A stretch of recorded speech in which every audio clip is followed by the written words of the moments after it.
उनका एजेंडा अलग है, వీళ్ళ ఎజెండా వేరు వీళ్ళది. వీళ్ళ ఎజెండా ఏంటి అంటే మొన్న చెప్పారు రేవంత్ రెడ్డి గారు, గాంధీ కుటుంబానికి ఏమైనా అవసరం ఉంటే 1000 కోట్లు ఇస్తారంట ఈయన. అంటే ఈయన 1000 కోట్లు ఇస్తానంటే ఎన్ని వేల కోట్లు వెనకేసుకోవాలి ఈయన మామూలుగా ఇచ్చేవాడా? ఈయన ఆయనకే 1000 కోట్లు ఇస్తాను డొనేషన్ అంటే ఈయన కొన్ని వేల కోట్లు దాచుకునే బాపతి, ఇది ఇప్పటి కేసు కాదు ఇది. కాబట్టి ఆయన ఉద్దేశం ఏంటంటే మీరు గమనించండి, పేదవాళ్ళకి ఇచ్చిన ఒక్క హామీ నెరవేర్చాడు. ఎవరైతే ఈయనను గెలిపించారో ఊర్లలో రైతు బంధు ఇస్తాను అన్నాడు. కేసీఆర్ గారు 10,000 ఇస్తే నేను 15,000 ఇస్తానన్నాడు. ఇస్తున్నాడా? కేసీఆర్ గారు కౌలు రైతులకు ఇవ్వట్లేదు, నేను కౌలు రైతులకు కూడా 22 లక్షల మందికి రైతు బంధు ఇస్తానన్నాడు. ఇస్తాడా? ఎందుకు ఇవ్వడు అంటే వాళ్ళు కమిషన్ ఇవ్వరు కదా, ఇవ్వడు. పేదవాళ్ళకి చెప్పాడు నెలకు మహిళలకు 2,500 ఇస్తానని, ఇస్తున్నాడా? ఇవ్వడు, ఎందుకంటే వాళ్ళు కమిషన్లు ఇవ్వరు.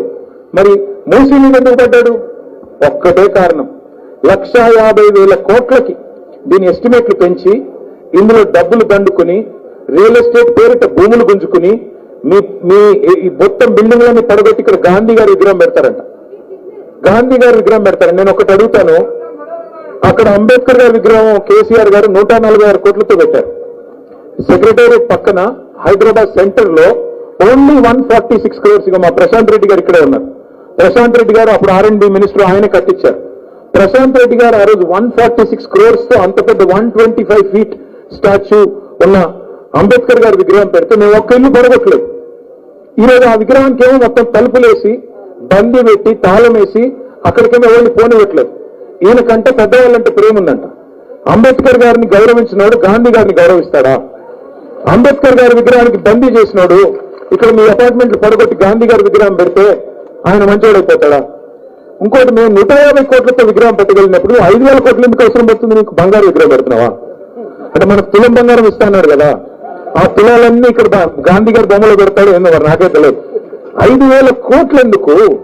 ఎవరు అడిగాడు నిన్ను? నేను ఏం అడుగుతున్నారు ఇవాళ ప్రజలు? హైదరాబాద్ లో రోడ్లు లేరా నాయన అంటున్నారు. హైదరాబాద్ లో దోమలు కొట్టే మందు లేదంట. ఆ దోమలు కొట్టే మందు కూడా మన GHMC అధికారులు ఒకరికొకరు దోచుకుని పంచుకున్నారు, కేసు పెట్టారు వాళ్ళ మీద. నేను చెప్పట్లేదు, ఆ మొహం లేదు. కానీ రైతులకు యూరియా టెస్ట్ ఇచ్చే మొక్కం లేదు ఈయనకి.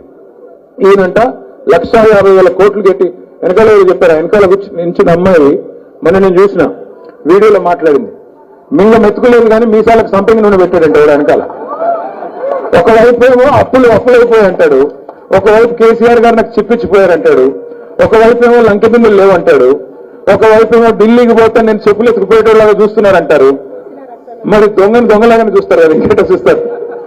నేనేమంటానంటే దయచేసి మీకు అందరికీ చేసే విజ్ఞప్తి ఒకటే, మేము ఇక్కడేదో రాజకీయ దుగ్ధతోనో ఆయన గారి మీద కోపంతోనో మేము ఇక్కడికి రాలేదు.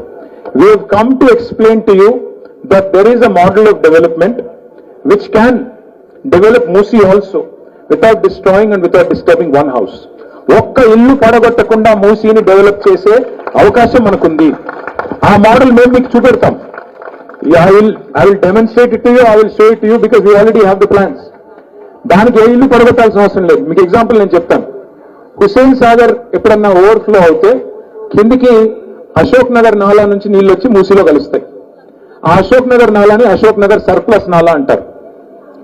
ఆ అశోక్ నగర్ సర్ప్లస్ నాలా మా గవర్నమెంట్ లో ఉన్నప్పుడు దాన్ని వైడనింగ్ చేయాలని చెప్పి ఒక ప్రపోజల్ వచ్చింది, నాలా వైడనింగ్ అని.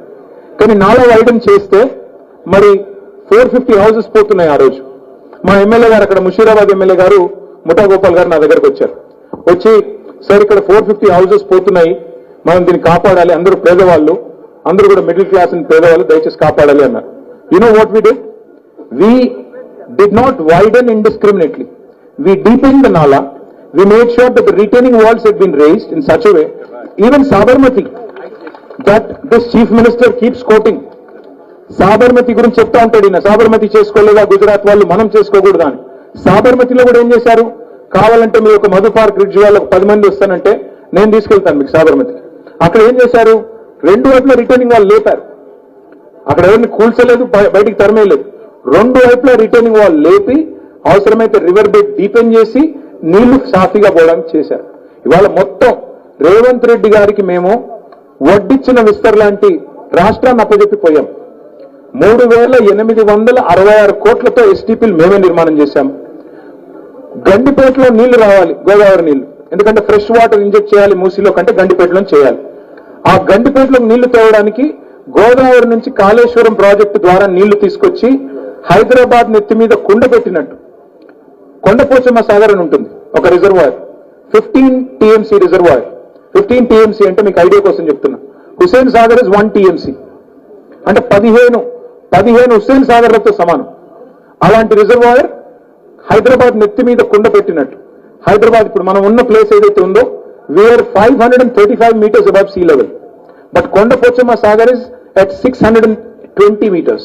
అంటే బై గ్రావిటీ అక్కడి నుంచి నీళ్లు గండిపేటలోకి వస్తాయి. అది కూడా మేమే చేశాం. ఇప్పుడు ఈయన చేయాల్సిందల్లా ఏంటంటే కొండపోచమ్మ సాగర్ నుంచి గండిపేటలోకి 1100 కోట్ల రూపాయలతో నీళ్లు తెస్తే చాలు. ఈ మహానుభావుడు చేసే పని ఏమీ లేదు. బ్రిడ్జెస్ మొత్తం మేమే అప్పుడు శాంక్షన్ చేశాం.